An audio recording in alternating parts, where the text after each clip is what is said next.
அரசியல் பேசி வரும் நமது சேனல் நியூஸ் ஃபோக்கஸ் தமிழை சப்ஸ்கிரைப் பண்ணி ஆதரவு தாருங்கள்.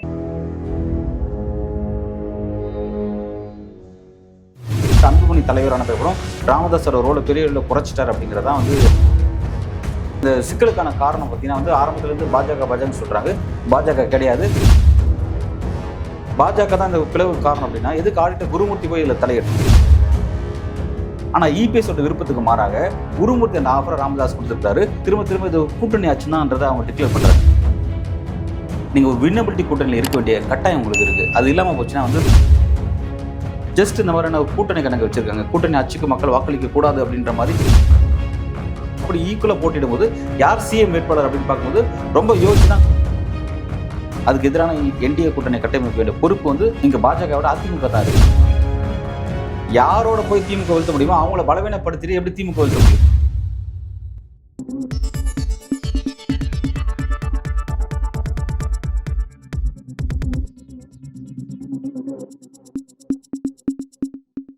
நியூஸ் ஃபோக்கஸ் தமிழ் நேயர்களுக்கு வணக்கம். இன்று நம்மோடு நேர்காணல் இணைந்திருக்கக்கூடியவர் நமது செய்தி ஆசிரியர் திரு அன்பழகன் அவர்கள். வணக்கம் சார். பாத்தீங்கன்னா தமிழ்நாடு அரசியல் களம் மிகவும் பரபரப்பாக இயங்கி வருகிறது. அரசியல் களத்துல மிக முக்கிய கட்சியாக இருக்கக்கூடிய பாமகவில் பாத்தீங்கன்னா சில முரண்பாடுகள் போயிட்டு இருக்கு. ஸோ அவங்க அதாவது ராமதாஸ் அவர்கள் பாஜக கூட்டணி வேணாங்கிற மாதிரி சொல்றாரு. ஆனா அன்புமணி அவர்கள் பாஜக கூட்டணி வேணுங்கிற மாதிரி சொல்றாரு. இடையில பாஜக பாத்தீங்கன்னா ஆடிட்டர் குருமூர்த்தி அவர்களை அனுப்பி சமரசம் அந்த மாதிரியான பேச்சுக்கள்லாம் போயிட்டு இருந்தது. எப்படி சார் பாமக மீண்டும் ஒன்று சேர்ந்து இயங்குமா? எப்படி ஸ்மூத்தா செயல்படுமா? இது பாமக அந்த பிரச்சனைக்கான காரணம் பார்த்தீங்கன்னா பாஜக தான் அப்படிங்கிற மாதிரியும், அதாவது அன்புமணி ராமதாஸ் பாஜக கூட்டணி விரும்புகிறாரு, ராமதாஸ் அதை வெறுக்கிறாரு அப்படிங்கிற மாதிரி நம்ம புரிஞ்சுக்கிறோம். ஃபர்ஸ்ட் அது கிடையாது. ஃபர்ஸ்ட் ஆஃப் ஆல் அவங்களுக்கு சிக்கல் பாஜக பெரிய சிக்கலே கிடையாது. வெளியில் அது பாஜக சிக்கல் அப்படிங்கிற மாதிரி பலரும் கருத்துக்கள் சொல்கிறாங்க. அதை நான் அப்படி பார்க்கல. நான் என்ன பார்க்குறேன் அப்படின்னா, அந்த பிரச்சனை நான் எப்படி பார்க்குறேன் அப்படின்னா, கடந்த காலத்தில் 2024 மக்களவைத் தேர்தலில் அப்போது ராமதாஸ் அதிமுகவோட போகலான்னு கணக்கு போட்டார். அவர் அதிமுகவோட போகும்போது கட்சியை தக்க வச்சுக்க முடியும், வின்னபிலிட்டி இருக்கும் அப்படின்றது யோசிச்சார். அது மட்டும் தானே தவிர அவர் மதகோடைய மதவாத சித்தாந்தம் தனக்கு பிரச்சனை, அதனால் மதவாத சித்தாந்தத்துக்கு நம்ம கட்சி ஹீல்ட் ஆகிடக்கூடாது அப்படின்ற மாதிரி நினச்சே அவர் அதை வெறுத்த மாதிரி எனக்கு தெரியல. அவங்களுக்கு ஃபர்ஸ்ட் ஆஃப் ஆல் அந்த விஷயம் சிம்பிளாக இதுதான். இப்போ போயிட்டு இருக்க பிரச்சனை வெளிப்படையாக எல்லாருக்கும் தெரிஞ்ச விஷயம் தான். உள்ளுக்குள்ளே இருக்க சொத்துக்கள் சம்மந்தமான விஷயங்கள். ஒரு கூட்டணிக்கு போகிறோம்னா கூட்டணியோட போகும்போது நடத்தக்கூடிய சில பேரங்கள், அதில் கிடைக்கக்கூடிய சில வெல்ஃபேர் விஷயங்கள் வச்சுக்கோங்க. அதை யார் பெறுவது, யார் தலைமையில் அந்த டீல் நடக்கிறது அப்படிங்கிறதான் அவங்களுக்குள்ள சிக்கல் அப்படிங்கிறத நான் பார்க்குறேன். ஏன்னா அன்புமணி தலைவரானதுக்கப்புறம் ராமதாஸோட ரோலை பெரிய குறைச்சிட்டார் அப்படிங்கிறதான் அது அவரால் ஏற்றுக்க முடியல, பெரிய சிக்கலாக மாறிட்டு இருக்கு. ரெண்டாவது கட்சியும் அவர் ரொம்ப நீர்த்து போக செய்கிறாரு. வெற்றி பெறக்கூட அணியில் போய் இருந்தால் தான் கட்சியுடைய சின்னத்தையும் அங்கீகாரத்தையும் தக்க வச்சுக்க முடியும். அதை அன்புமணி தவறாரு அப்படிங்கிறதான் இவர் பார்க்குறாரு. மற்றபடி பாஜகவோட பிரச்சனைலாம் கிடையாது. ரெண்டாவது பாஜக இதில் ரோல் பண்ணுது அப்படிங்கிறது கூட அதை நான் பார்க்கல. ஏன்னா பாஜக தான் இந்த பிளவுக்கு காரணம் அப்படின்னா எதுக்கு ஆடிட்டர் குருமூர்த்தி போய் இதில் தலையிடணும். ஆடிட்டர் குருமூர்த்தி தனிப்பட்ட ரீதியாக போல அவர் அமித்ஷாவுடைய கட்டளைக்கு ஏற்பட்டு அமித்ஷாவை டிஸ்கஸ் பண்ணிட்டு அதனுடைய அடிப்படையில் தான் அவர் அங்கே போறாரு. அப்படி இருக்கும்போது இந்த பிளவுக்கு காரணம் பாஜகன்னு சொல்லும்போது அப்புறம் எதுக்கு அவங்களே சரி செய்ய போகணும் அப்படின்ற ஒரு கேள்வி நம்ம பார்க்க வேண்டியதாக இருக்கு. அப்போ ஃபர்ஸ்ட் நம்ம இது புரிஞ்சுக்க வேண்டியது என்னன்னா, இந்த பிளவுக்கு காரணம் பாஜக கிடையாது. ஆனா இது ஒற்றுமைப்படுத்துன்ற இடத்துக்கு நீங்க பாஜக வராங்க. நீங்க பிளவுக்கு காரணம் பாஜக இல்லைன்னு சொல்றீங்க. ஆனா பாஜக இதுல ஒரு ஆதாயம் தேடலாம் இல்லையா? ஏன்னா தமிழ்நாட்டுல கால் ஊன்றணுங்கிறது அவங்களோட முக்கிய குறிக்கோளா இருக்கு. அதுக்கு இங்க இருக்கக்கூடிய கட்சிகளை அழிக்கணுங்கிறது அவங்களோட எண்ணமா இருக்கலாம். மேபி பாமகவை அழிக்கலாங்கிறதுக்காகவே அவங்க கூட்டணிக்குள்ள சேர்க்கலாம். இது ஒரு நல்ல ஒரு பார்வை தான். ஆனா அந்த கணக்கை இப்ப போட மாட்டாங்க. ஏன் அப்படின்னா, இன்னைக்கு பாஜகவுக்கு தமிழ்நாட்டில் இருக்கக்கூடிய திமுகவை தோற்கடிக்கணும், திமுக கூட்டணியை தோற்கடிக்கணும் அப்படிங்கிறது அவங்களோட பெரிய குறிக்கோள். அந்த ஒரு விஷயத்த, திமுக கூட்டணியை தோற்கடிக்கக்கூடிய விஷயத்த பாஜகங்கிற தனிப்பட்ட கட்சியால் செய்து முடிக்க முடியாது. அது இங்கே இருக்கக்கூடிய சில கட்சிகளோட ஆதரவோட தான் செஞ்சு முடிக்க முடியும். அந்த ஆதரவு எந்தெந்த கட்சிகளாக இருக்குன்னு பார்த்தீங்கன்னா, அதிமுக கொஞ்சம் இருக்குது, பாமக கொஞ்சம் இருக்குது, மற்ற சின்ன கட்சிகளுக்கு அவங்களுக்கு இந்த பகுதியில் கொஞ்சம் ஆதரவு இருக்குது. அவங்களோட தயவில் சேர்ந்தால் மட்டும்தான் இன்னைக்கு திமுக வீழ்த்த முடியும். ஸோ யாரோட போய் திமுக வீழ்த்த முடியுமோ அவங்கள பலவீனப்படுத்திட்டு எப்படி திமுக வீழ்த்த முடியும்? ஸோ அது அவங்களோட நோக்கம் சிதைஞ்சு போயிடும். அப்போ அதனால இந்த இடத்துல பார்த்தீங்கன்னா பாமக வீழ்த்தி, அப்படின்னா பாமக வீழ்ச்சி அடையிறதுல பாஜக இன்ட்ரெஸ்ட் இல்லைன்னு கேட்டால் இன்ட்ரெஸ்ட் இருக்கு. அது எப்போ இருக்குன்னா, இங்கே தனிப்பட்ட ரீதியாக பாஜக கால் ஊன்றுடுச்சு, இனி பாஜக வளர்ச்சிக்கு இங்கே இருக்கக்கூடிய எந்த கட்சியிலும் தேவையில்லை அப்படின்னு ஒரு இடம் வரும் பார்த்தீங்களா? அப்போ அதை செய்யும். அப்போ அதிமுக வீழ்ச்சி அடை செய்யும், அப்போ பாமக வீழ்ச்சி அடை செய்யும். ஏன்னா அப்போதான் தன்னை தவிர யாரும் இருக்கக்கூடாதுன்னு நினைக்கக்கூடிய கட்சி தான் பாஜக. அப்படி இருக்கும்போது அதை அப்போ செய்வாங்க. ஆனால் இப்போ அதை செஞ்சாங்கன்னா அது திமுகவோட வீழ்த்தக்கூடிய அவங்களோட கனவுக்கே பெரிய வேட்டு வைக்கக்கூடிய இடத்துக்கு மாறிடும். ஸோ இப்போ இந்த நேரத்தில் அதை செய்யாது. நம்ம அதை தான் புரிஞ்சுக்க வேண்டியதாக இருக்குது. அப்போ இந்த சிக்கலுக்கான காரணம் பார்த்தீங்கன்னா வந்து ஆரம்பத்துலேருந்து பாஜக சொல்கிறாங்க. பாஜக கிடையாது. அது அவங்களுக்குள்ளே இருக்கக்கூடிய வெளிப்படையாக சொல்லணும்னா சில சொத்து சார்ந்த விஷயங்கள், இது சார்ந்த விஷயங்கள், அதிகார சார்ந்த விஷயங்களுக்கு நடக்கக்கூடிய தந்தைக்கும் மகனுக்கும் நடக்கக்கூடிய சில பிரச்சனை. இதை வந்து சரி பண்ணி இன்னைக்கு கூட்டணி நோக்கி என்டிஏ நோக்கி வலிமையை கொண்டு போகணும் அப்படிங்கிற ஒரு இடத்துக்கு தான் பாஜக இன்ட்ரெஸ்ட் காட்டி வராங்க, சேர்க்கணும் அப்படிங்கிற இடத்துல வராங்க. பிரிவு பாஜக உண்டாக்கல அப்படிங்கிறத நம்ம பார்க்குறோம். ரெண்டாவது, ராமதாஸ் அவர்கள் பாஜகவை மத ரீதியாக எதிர்க்கக்கூடிய ஒரு கொள்கை தலைவர் அப்படின்ற மாதிரி அவருக்கு ஒரு சில பிம்பத்தை கொடுக்குறாங்க. அந்த மாதிரி எல்லாம் எதுவும் கிடையாது. அவர் வந்து கொள்கை கொண்டு ஒருபோதும் இருந்தது கிடையாது. கடந்த காலத்தில் சமூக நீதி தலைவராக இருந்திருக்காரு. ஆனால் இப்போது அவர் இல்லை. அதெல்லாம் அவர் எப்போ வந்து தலித் அல்லாத ஒரு கூட்டமைப்பு அப்படின்ற ஒரு மூமெண்ட்டை உருவாக்குனாரோ அப்போவே வந்து அந்த தடத்துலேருந்து அவர் வழி மாறிட்டார். ஸோ வந்து இனிமேல் அவர் அந்த பேக்குக்கு திரும்பி போக முடியாது. திரும்பி போகிற மாதிரி சில தோற்றத்தை காட்டுறாரு. ஆனால் அது அப்படி கிடையாது அப்படிங்கிறத நம்ம புரிஞ்சுக்க வேண்டியதாக இருக்குது. பிரச்சனை பாஜக இல்லை. பிரச்சனை இவங்க 2 பேருக்குள்ள நடக்கிற பிரச்சனை. ரெண்டாவது, இந்த 2 பேரும் நடக்கிற பிரச்சனையில் இன்னைக்கு சமாதானப்படுத்தக்கூடிய இடத்துக்கு பாஜக தான் உள்ள வருது அப்படிங்கிறத நம்ம கவனிக்க வேண்டியதாக இருக்குது. இப்போ பாமக விஷயம் ராமதாஸையும் அன்புமணியும் சேர்த்து வைப்பதற்கு அவங்க சமாதானப்படுத்துவதற்கான நடவடிக்கைகள் எப்படி சார் போயிட்டு இருக்கு? சமாதானப்படுத்தக்கூடிய நடவடிக்கையை எடுத்து பார்க்கும் பொழுது இதுல வந்து ஆடிட்டர் குருமூர்த்தி என்ன ஆஃபர் கொடுத்தார் அப்படின்னு பார்த்தா, அதிமுக கூட்டணியில், அதாவது என்டிஏக்குள்ள பார்த்தீங்கன்னா அந்த அதிமுக கூட்டணிக்குள்ள ஒரு 15-20 சீட்ஸ் வந்து ராமதாஸுக்கு கொடுக்குறதாகவும் பாமக கொடுக்குறதாகவும், அந்த 20 சீட்ஸையும் வெற்றி பெற்றா 20 எம்எல்ஏவும் கிடைச்சிட்டாங்க. ஒருவேளை 20 எம்எல்ஏவும் பாமக கிடைச்சிட்டா 5 எம்எல்ஏக்கு ஒரு மினிஸ்டர் அப்படிங்கிற மாதிரி, அப்போ 20 எம்எல்ஏ ஜெயிச்சிட்டா 4 மினிஸ்டர் அப்படிங்கிற மாதிரி ஆஃபர் வந்து குருமூர்த்தி கொடுக்குறாரு.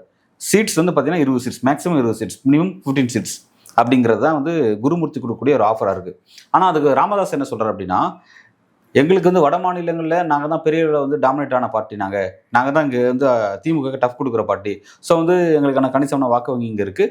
ஸோ வந்து நாங்கள் 100 சீட்ஸில் போட்டி போகிற அளவுக்கு எங்களுக்கு தெம்பு இருக்குது. ஸோ வந்து இந்த பகுதியில் நாங்கள் டாமினேட் பண்ணுறதுனால எங்களுக்கு வந்து ஒர்ஸ்ட் கேஸ் சினேரியோவாவது வந்து எங்களுக்கு ஒரு 35 to 40 அது வேணும் அப்படிங்கிறது அவங்களுடைய டிமாண்டாக இருக்குது. ஸோ வந்து அந்த 40 சீட்ஸ் அப்படின்றது மட்டும் இல்லாமல் கூடுதல் என்ன கேட்குறாங்கன்னா, ஒரு ராஜ்யசபா எம்பி வேணும்னு கேட்குறாங்க. கூடுதலாக மத்திய இணையமைச்சர், மினிஸ்டர் ஆஃப் ஸ்டேட்ஸ் வந்து கேட்குறாங்க அப்படிங்கிறத பார்க்குறோம். இந்த மாதிரியான 3 ஆஃபரை வந்து ராமதாஸ் வைக்கிறார். பட் குருமூர்த்தி வைக்கிற ஆஃபர் என்னன்னா மேக்ஸிமம் 20 சீட்ஸ் மட்டும் தான், வெற்றி பெற்றதா மினிஸ்டர் அப்படிங்கிறது கவனிக்கும். இந்த ஆஃபர் தான் வைக்கிறாங்க. இப்போ இதில் நம்ம ஒரு முக்கியமான விஷயத்தை கவனிக்க வேண்டியதாக இருக்குது. இதில் குருமூர்த்தி வைக்க ஒரு ஆஃபர் இருக்குது பார்த்தீங்களா, 20 சீட் நீங்கள் கொடுக்குறங்கிறது ஓகே. கூட்டணிக்குள்ள 20 சீட்ஸ், கடந்த காலத்தில் 20 சீட்ஸ் வந்து போட்டிட்டு இருக்காங்க. ஏன் பாஜகவுக்கு அதிமுக கூட்டணியில் போன எலெக்ஷனில் வந்து 21 சீட்டு கொடுத்தாங்க அப்படின்னு பார்க்குறோம். நிச்சயமாக பாமகக்கு 20க்கு கூடுதலாக தான் கொடுப்பாங்க, அதுக்கு மாற்று கருத்துலாம் கிடையாது. ஆனால் மினிஸ்டர் ஆஃபர் கொடுக்குற பார்த்தீங்களா, இதுதான் ஆச்சரியமாக இருக்குது. 5 எம்எல்ஏ நீங்கள் ஜெயிச்சிங்கன்னா, 5 சீட்டை நீங்கள் ஜெயிச்சு எம்எல்ஏ மாறிட்டீங்கன்னா, ஸோ வந்து உங்களுக்கு வந்து நாங்கள் ஒரு மினிஸ்டர் அப்படிங்கிற மாதிரி கொடுக்கணுன்னு இருக்காங்க. அப்போ இங்கே என்னன்னா, ஃபர்ஸ்ட் இப்போ வந்து இது திரும்ப இது கூட்டணி ஆச்சுன்னான்றதை அவங்க டிக்ளேர் பண்ணுறாங்க. மறுபடியும் பாருங்க, இது கூட்டணி ஆச்சு. ஏன்னா இன்னைக்கு வெளியில என்ன கான்ஃபிளிக் போயிட்டு இருக்குன்னா, இது எப்படி கூட்டணி ஆட்சி நோக்கி நகரக்கூடாது, அதிமுக அதில் விருப்பமே கிடையாது, இது வந்து கூட்டணி ஒன்னா சேர்ந்து தேர்தல் சந்திக்கும், வெற்றி பெற்றால் அது அதிமுகவுடைய ஆட்சியாக தான் இருக்கும், மற்றவங்களாம் வெளியிலேருந்து ஆதரவு கொடுப்பாங்க அப்படிங்கிறதான் அதிமுகவுடைய ஆரம்பத்துலேருந்து ஒரே ஒரு வாய்ஸாக இருக்குது. ஸோ வந்து இப்போ இவங்க இதை எப்படி புஷ் பண்ணி கொண்டு போயிட்டு இருக்காங்கன்னா, கூட்டணி ஆட்சி தான், எல்லாரும் சேர்ந்து ஆட்சி அமைக்க போகிறது தான் சொல்கிறாங்க. அதன் அடிப்படையில் தான் இன்றைக்கி ராமதாஸ்கிட்ட குருமூர்த்தியும் ஆஃபர் கொடுத்துருக்கிறதா செய்திகள் வந்துட்டு இருக்கு, அச்சு ஊடகங்களில் வந்து செய்திகள் வெளியாகிட்டு இருக்கு. ஸோ வந்து இது ஒரு சீரியஸான பிரச்சனை. ஒருவேளை ராமதாஸை கூட்டணி கொண்டு வரதுக்காக இப்படி ஒரு ஆஃபர் கொடுக்குறான்னு வைங்களேன், இந்த ஆஃபரை யார் தெரியுமா கொடுக்கணும்? குருமூர்த்தி கொடுக்கக்கூடாது, இந்த ஆஃபரை இபிஎஸ் தான் கொடுக்கணும். ஒருவேளை அவர் காம்ப்ரமைஸ் ஆகிறாரு, சரி நான் கூட்டணி ஆட்சிக்கு நான் இணங்கி வரேன், ஓகே அந்த பேட்டர்லாம் மாறிடுச்சு, நான் எடுத்துக்கிறேன், நான் உங்களுக்கு ஆஃபர் பண்ணுறேன் அப்படின்ற இடத்துக்கு வந்தால் கூட எத்தனை சீட்டு அவரோட முடிவு போகணும், 20 சீட்டா 21 சீட்டா 50 சீட்டா அப்படிங்கிற சீட்ஸை முடிவு பண்ணக்கூடிய இடத்துல யார் இருக்காருன்னா இபிஎஸ் தான் இருக்காங்க. ரெண்டாவது, கூட்டணி ஆட்சி இடம் கொடுக்குறது முடிவு பண்ணால் கூட எத்தனை மினிஸ்டர் தரேன் அப்படிங்கிறதும் இபிஎஸ் தான் சொல்லணும். ஆனால் இபிஎஸோட விருப்பத்துக்கு மாறாக குருமூர்த்தி அந்த ஆஃபரை ராமதாஸ் கொடுத்துருக்காரு. குருமூர்த்தி யாரோட ரெப்ரஸன்டேட்டிவ் உள்ள வர்றாருன்னா, அவர் அமித்ஷாவோட ரெப்ரஸன்டேட்டிவ் வராரு, இபிஎஸோட ரெப்ரஸன்டேட்டிவ் அவர் உள்ள வரல. இதை பார்க்கும்போது பார்த்தீங்கன்னா இபிஎஸோட ரோல் பெரிய ரோல் எதுவுமே இல்லை, டேமேஜ் ஆயிருச்சு. அதிமுக ரோல் எதுவும் கிடையாது. முழுக்க இந்த எலெக்ஷன் நடத்தக்கூடியது பார்த்தீங்கன்னா பிஜேபி தான் நடத்திட்டு இருக்கு அப்படிங்கிறத நம்ம புரிஞ்சுக்கணும். அதுதான் சார், பாஜக ஏன் தொடர்ந்து அவங்களே அங்க பிரதானமா வச்சுக்கிறாங்க? எல்லா இடத்துலயுமே அமித்ஷா பேசக்கூடியது எல்லாமே அவரை பிரதானப்படுத்தியே பேசிக்கிறார். அதுக்கான காரணம் என்ன சார்? அதுக்கான காரணம் என்ன அப்படின்னு பார்த்தா, அது வந்து அதிமுக சைலண்ட் தான். இந்த கூட்டணியில ஏன் வந்து இந்த அளவுக்கான ஸ்பேஸ் வந்து பாஜக எடுத்திருக்காங்கன்னா, அந்த ஸ்பேஸை கொடுத்தது யாருன்னா அதிமுக தான் கொடுத்துருக்காங்க.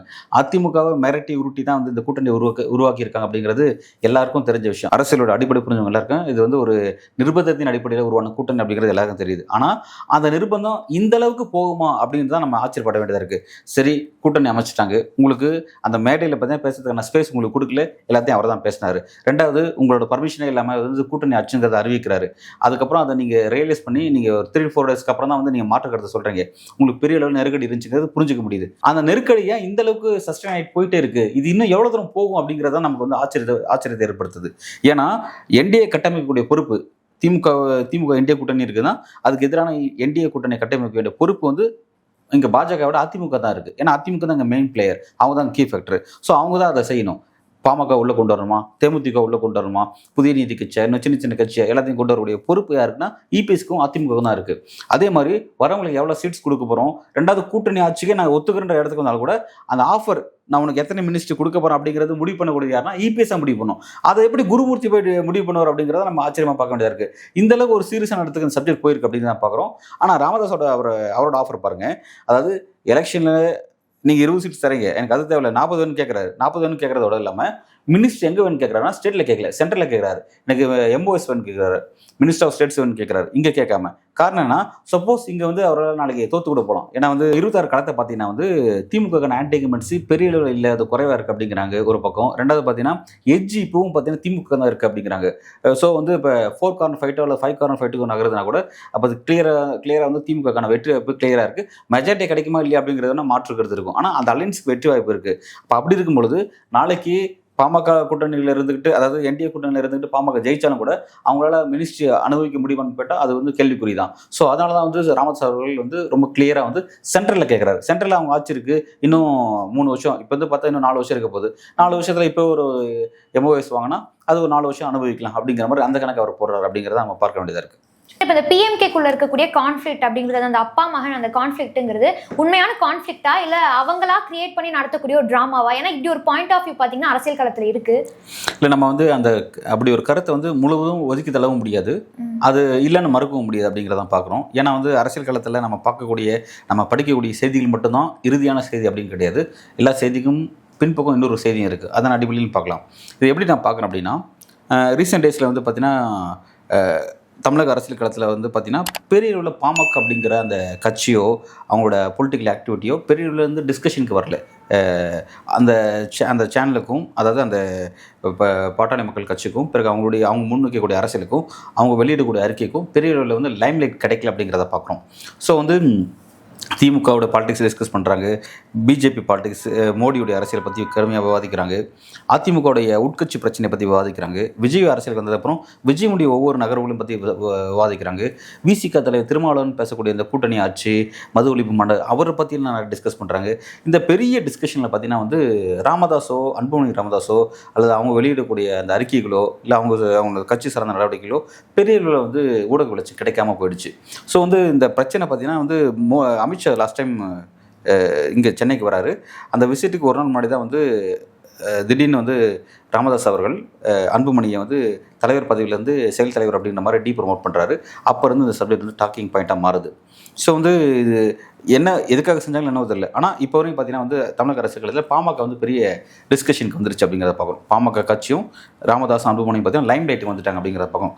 இன்றைக்கி ஊடகத்தில் பார்த்தீங்கன்னா அவங்கள பற்றி டிபேட் எடுத்து இரவு நேரங்களில் சேட்டலைட் சேனல்ஸில் டிபேட் பார்த்தீங்கன்னா அந்த கட்சியை பற்றின டிபேட்டு, அந்த கட்சிகள் கூட அந்த ஸ்டாண்டை பற்றின டிபேட்ஸ்லாம் வந்து வெளிப்படையாக வந்து விவாதத்துக்கு வருது. ரெண்டாவது பார்த்தீங்கன்னா ஒவ்வொரு வியாழக்கிழமையும் பத்திரிகையாளர்கள் அட்ரஸ் பண்ணக்கூடிய ஒரு விளக்கத்தை வந்து ராமதாஸ் வச்சிருக்கிறார். ஸோ வந்து அவர் வந்து ஊடக வெளிச்சத்துக்கு வரார் அப்படிங்கிறத பார்க்குறோம். ஸோ இப்போ இதன் காரணம் என்னன்னா, பாமக என்ன தான் செய்ய போகுது, பாமகக்குள்ள பிரச்சனை எப்போ தான் முடிவடையும், பாமக எந்த கூட்டணிக்கு தான் போகுது, இல்லை வந்து இந்த கூட்டணிக்கு போகாத பாஜக கூட்டணிக்கு போகாமல் விஜய் கூட போகிறதுக்கான வாய்ப்பு இருக்கா, இல்லை கட்சி ரெண்டாக உடஞ்சி போகுதா, இந்த மாதிரிலாம் ஒரு எக்ஸ்பெக்டேஷன்ஸ் வரும்போது அதை வச்சு அந்த 5% வாக்கு வங்கிங்கிறது யாருக்கு போகுது, அதன் காரணமாக வெற்றி துளி எப்படி மாறி அமைய போகுது அப்படிங்கிறதெல்லாம் வந்து ஒரு பொலிட்டிக்கலாக வந்து ஒரு எக்ஸ்பெக்டேஷன்ஸாக மாறிடுச்சு இது. அதனால் வந்து நம்ம அதை அப்படியும் பார்க்க வேண்டியதாக இருக்குது. ஸோ வந்து ஆனால் அந்த ஃபேக்டர், அந்த பிரச்சனை இருக்குங்கிறது மறக்க முடியாது. ஏன்னா வெளிப்படையாக அந்த பிரச்சனை வந்து ராமதாஸ் ஓரம் கட்டக்கூடிய பாலிடிக்ஸை வந்து அன்புமணி நீண்ட காலமாக செஞ்சுட்டு இருக்காரு. கட்சியும் நிறுத்து போகுது. ஏன்னா வந்து கட்சி வந்து நிறுத்து போகிறதுக்கான காரணம் கடந்த காலத்தில் அன்புமணி எடுக்கக்கூடிய பொலிட்டிக்கல் ஸ்டாண்ட்னால அவங்க அந்த கட்சியினுடைய வின்னபிலிட்டி பாதிக்குது, அதனால் அங்கீகாரம் பாதிக்குது அப்படிங்கிறது உண்மையான விஷயமா இருக்குது. ஸோ வந்து இதில் அது இல்லைன்னு மறுக்க முடியல, அது ஆமாங்கிறத ஒத்துக்க முடியல. அந்த மாதிரி வந்து இதில் ரெண்டு பார்வையும் பார்க்க வேண்டியதாக இருக்குது அப்படிங்கிறத நான் சொல்கிறேன். சார், இப்போ அரசியல் களம் மிகவும் பரபரப்பாக போயிட்டு இருக்கு, நம்ம பேசிட்டு இருக்கோம். இது மாதிரியான சூழ்நிலையில தேமுதிகவினுடைய அடுத்த நகர்வு என்னவா இருக்கும், அவங்களுடைய ஸ்டாண்ட் என்னவா இருக்கும்? தேமுதிகவோட நகர்வு வந்து அந்த பழைய நடவடிக்கை மாற்றிக்கலாம் தான் நான் பார்க்குறேன். எப்படின்னா, அவங்களோட வாக்கு வங்கி குறைவு தான், அவங்களுக்கான அந்த அரசியல் அடையாளம் யாருன்னா ஒரு விஜயகாந்த் அவர் மட்டும் தான். அவருக்கு அப்புறம் வந்து அவர் மறைஞ்சிட்டார். ஸோ அவங்களுக்கான அவர் இருந்தபோது அவர் செஞ்ச அரசியல் தான் அந்த 8% வாக்கு வங்கி. அதை வச்சு தான் வந்து ஒரு கட்டத்தில் அவரை வச்சு தான் தேர்தலுடைய வெற்றி தோல்வியே முடிவாகிற மாதிரிலாம் இருந்துச்சு அப்படிங்கிறத பார்த்தோம். ஆனால் அது அவர் இருக்கும்போதே டவுன்ஃபால் ஆக ஆரம்பிச்சிருச்சு. அது நாளடைவில் குறைய ஆரம்பிச்சு அவரோட மறைவுக்கு பிறகு பெரிய அளவில் வந்து அதோட வாக்கு வங்கி குறைஞ்சிருக்குன்னு பார்க்குறோம். லெஸ் தென் 1% அப்படிங்கிற மாதிரி தான் ஒரு வாக்கு வங்கின்னு வச்சுப்போமே. ஆனால் இப்போ என்னென்னா அதை வச்சுக்கிட்டு கூட அவங்க அதை எப்படி பண்ணுறாங்கன்னா, எங்கே போய் கூட்டணி அமைக்கலாம், அதிமுக கூட்டணிக்கு போகலாமா இல்லை திமுக கூட்டணிக்கு போகலாமா, இல்லை 2014 மக்கள் நல கூட்டணிக்கு போகிறது அப்படிங்கிற மாதிரி அன்றைக்கி 3 ஆப்ஷன் அவங்க வச்சுருந்தாங்க. இங்கே போகிறது அங்கே போகிறது அப்படிங்கிற மாதிரி வச்சுருந்தாங்க. அவங்க எங்கே போகிறாங்க அப்படிங்கிறத பற்றி அது வந்து ஒரு நியூஸாகவே கிரியேட் பண்ணிகிட்டே இருப்பாங்க. இந்த முடிவு எடுக்க போகிறாங்க, அந்த முடிவு எடுக்க போகிறாங்க, இங்கே பேசிட்டு டக்குன்னு அங்கே பேசுவாங்க. இது யார் சொன்னது பார்த்தீங்கன்னா வந்து கடந்த காலத்தில் 2021 பார்த்தீங்கன்னா வந்து அவங்க வந்து திமுக கூட்டணி வரும்னு எதிர்பார்த்தாங்க. ஆனால் வந்து திமுக கூட்டணிக்கு அவங்க வரல. ஆனால் வந்து அதை வெளிப்படையாக போட்டு உடைச்சது யார் அப்படின்னு பார்த்தீங்கன்னா வந்து துரைமுருகன் வந்து எங்ககிட்ட பேசிட்டே இருக்காங்க, கடைசி நேரத்தில் பார்த்தீங்கன்னா டக்குன்னு அங்கே போயிட்டாங்க அப்படின்ற மாதிரி அவர் வெளிப்படையாக அதை போட்டு உடச்சிட்டாரு. அந்த மாதிரிலாம் வந்து அந்த விஷயங்கள் வெளியே வந்துச்சுன்னு பார்த்தோம். அந்த மாதிரி வந்து பார்த்தீங்கன்னா வந்து அவங்களுக்குன்னு ஒரு கொள்கை. அது என்ன கொள்கைனா, இங்கேயும் இருப்பாங்க அங்கேயும் இருப்பாங்க. கடைசி நேரத்தில் அந்த பரபரப்பை வச்சுட்டே இருப்பாங்க.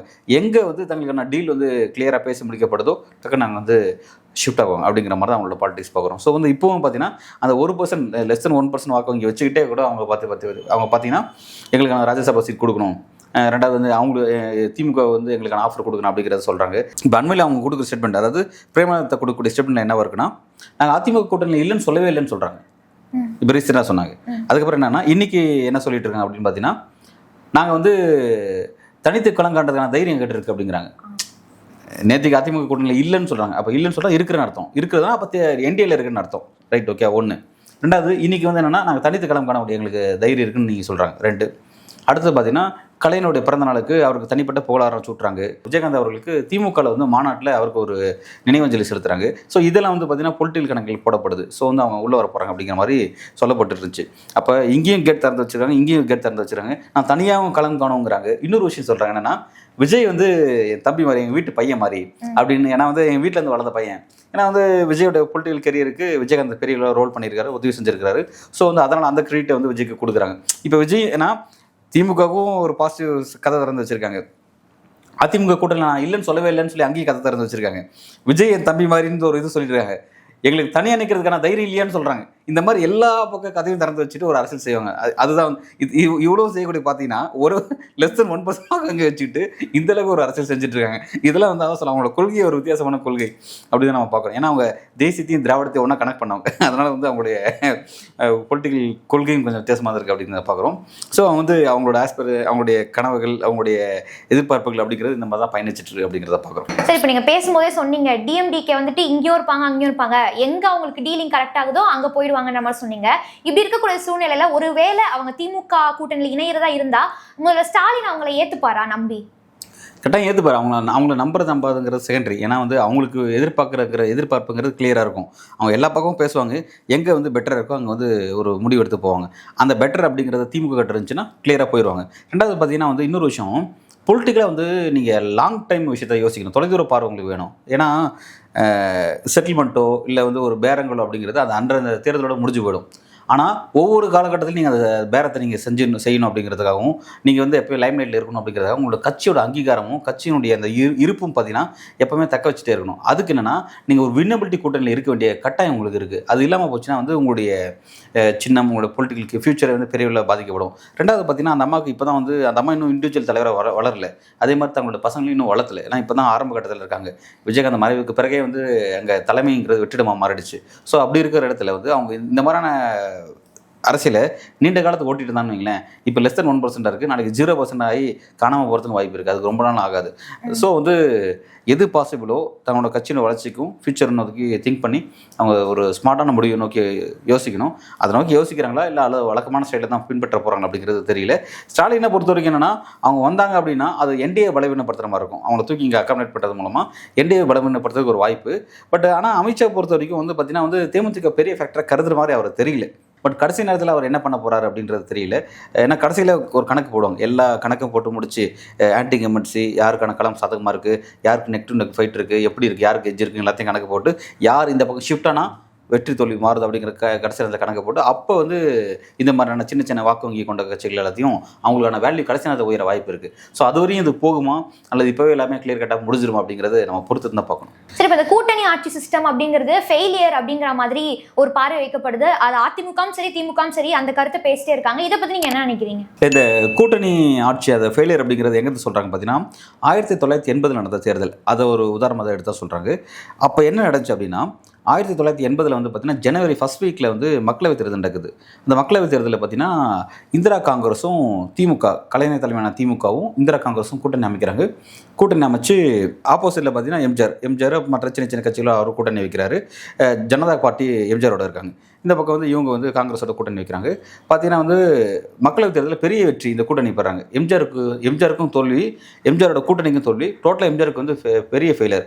டோட்டலாக வந்து பார்த்தீங்கன்னா 40 நாடாளுமன்ற தொகுதியில் 2-3 தான் ஜெயிக்கிறாங்க. அவங்க பேலன்ஸ் ஃபுல்லாக வந்து இந்த கூட்டணி தான், திமுக கூட்டணி தான் ஜெயிக்கிறாங்க. காங்கிரஸ் வந்து 20+ ஜெயிச்சிருப்பாங்க. திமுக போட்டிட்ட 16 ஜெயிச்சிருப்பாங்க. முஸ்லீம் லீக் ஒன்று ஜெயிச்சிருப்பாங்க நினைக்கிறேன். பெரிய வெற்றி வந்து இந்த திமுக அலைன்ஸ் கிடச்சிச்சு. அப்போ நடந்த ஜனவரியில் மக்களவைத் தேர்தல் நடக்குது. மே 28 31 இந்த 3 நாளில் வந்து சட்டமன்ற தேர்தல் நடத்த முடியுது. ஒரு ஜஸ்ட் இந்த 4-5 months இந்த கேப்பில் பார்த்தீங்கன்னா சட்டமன்ற தேர்தலில் அப்படியே பார்த்தீங்கன்னா வெற்றி வந்து திமுகவுக்கு எதிராக திரும்புது. மக்களவையில் பெற்ற வெற்றி திமுகவுக்கு எதிராக திரும்புது. அப்போ எப்படி அலைன்ஸ் அமைஞ்சது அப்படின்னா அதே அலைன்ஸ் தான், சின்ன சின்ன வேரியேஷன்ஸ் மட்டும் இருந்துச்சு. பெரிய அளவு மாற்றம் எதுவும் இல்லை. ஆனால் வந்து சீட்ஸ் எப்படி அமைஞ்சது அப்படின்னா காங்கிரஸ் வந்து நாங்கள் 23 இடத்துல ஜெயிச்சிருக்கோம் மக்களவைத் தேர்தலில், நீங்கள் 16 ஜெயிச்சிருக்கீங்க.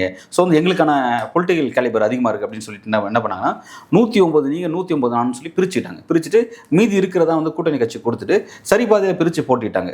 அது தவறான முடிவுன்னு சொல்லி அன்றைக்கி கலைஞர் சொன்னார். ஆனால் அப்படி இருக்கும்போது அப்படி ஈக்குவலாக போட்டிடும் போது யார் சிஎம் வேட்பாளர் அப்படின்னு பார்க்கும்போது ரொம்ப யோசிச்சு தான் கலைஞர் பேர் இந்திரா சொன்னாங்க அப்படிங்கிறத பார்த்தோம். ஆனால் அன்றைக்கி வந்து பார்த்தீங்கன்னா பெரிய ஒரு தோல்வி வந்து இந்த கூட்டணிக்கு கொடுத்தாங்க. அன்றைக்கு அதிமுக எம்ஜிஆருக்கு வந்து பார்த்தீங்கன்னா 123 125 நினைக்கிறேன் தனிப்பட்ட மெஜாரிட்டி வந்து அதிமுக கொடுக்குறாங்க. அந்த அலைன்ஸும் பெரிய வெற்றி பெற்று அவங்க தான் திரும்ப 2வது முறையாக வந்து எம்ஜிஆர் ஆட்சி அமைக்கிறாரு. இந்த கூட்டணி தோக்குறாங்க. இதை தான் வந்து இன்றைக்கி வந்து எடுத்து சொல்கிறாங்க. என்ன சொல்கிறேன்னா பாதிக்கு போட்டிடுறது மூலமாக அப்போ ஆட்சி எந்த ஆட்சினா கூட்டணி ஆட்சி அமைய போகுது.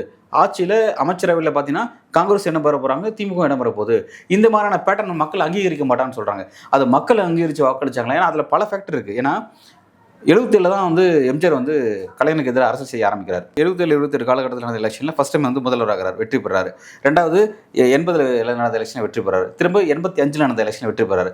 தொடர்ச்சியாக வந்து 3 முறை வெற்றி பெறாரு. எம்ஜிஆரோட பிம்பம் அவரோட ஆளுமை இருக்கிறதுனால டெல்லிக்கு நடக்கிற எலெக்ஷன் மக்களவைத் தேர்தல் முடிவு மாறுது. ஆனால் சட்டமன்றம் வரும்போது பார்த்தீங்கன்னா மக்கள் திரும்ப எம்ஜிஆரோட தலைமைக்கு வந்து மிகப்பெரிய ஒரு மரியாதை கொடுக்குறாங்க, மிகப்பெரிய வாக்கை கொடுக்குறாங்க, திரும்ப வெற்றி பெற செய்கிறாங்க. அந்த மாதிரி 3rd டைம் 3 முறை தொடர்ச்சியான வெற்றி வந்து திமுக கூட்டணிக்கு எப்பவுமே கிடைச்சதில்லை அப்படிங்கிறத பார்க்குறோம். பேக் டு பேக்டே வந்ததில்லை. ஆனால் ஏடிஎம்கே வந்து பேக் டு பேக்ன்ற மாதிரி தாண்டி பேக் 3 வந்திருக்காங்க அப்படிங்கிறத பார்க்குறோம். இதில் நம்ம என்ன யோசிக்கணும், கூட்டணி வச்சதுனால தான், கூட்டணி ஆட்சின்னு சொன்னதுனால தான் அந்த கூட்டணியை மக்கள் தூக்கடிச்சாங்களா அப்படிங்கிறத நம்ம இன்னும் கொஞ்சம் ஆய்வுபூர்வமாக பார்க்க வேண்டியது இருக்குது. அது அதனால் மட்டுமே நெகிழ்ந்துருச்சு அப்படின்னு நம்ம சொல்ல முடியாது அப்படிங்கிறத நம்ம பார்க்குறோம். ஏன்னா வந்து மக்கள் எல்லாத்தையும் தாண்டி நலத்திட்டங்கள், பிறகு வந்து அந்த கவர்மெண்ட் அந்த 5 வருஷத்தில் எப்படி நடந்துக்குச்சு, எப்படி மக்கள்கிட்ட பணியாக நடந்துக்குச்சா, இருமாப்பாவோட நடந்துக்கிட்டாங்களா அப்படிங்கிறது எல்லா விஷயத்தையும் மக்கள் சீர்தூக்கி பார்க்குறாங்க. ஆன்டி இன்கம்பன்சி பார்க்குறாங்க. 2வது வந்து சர்ச்சையான விஷயத்தை பார்க்குறாங்க.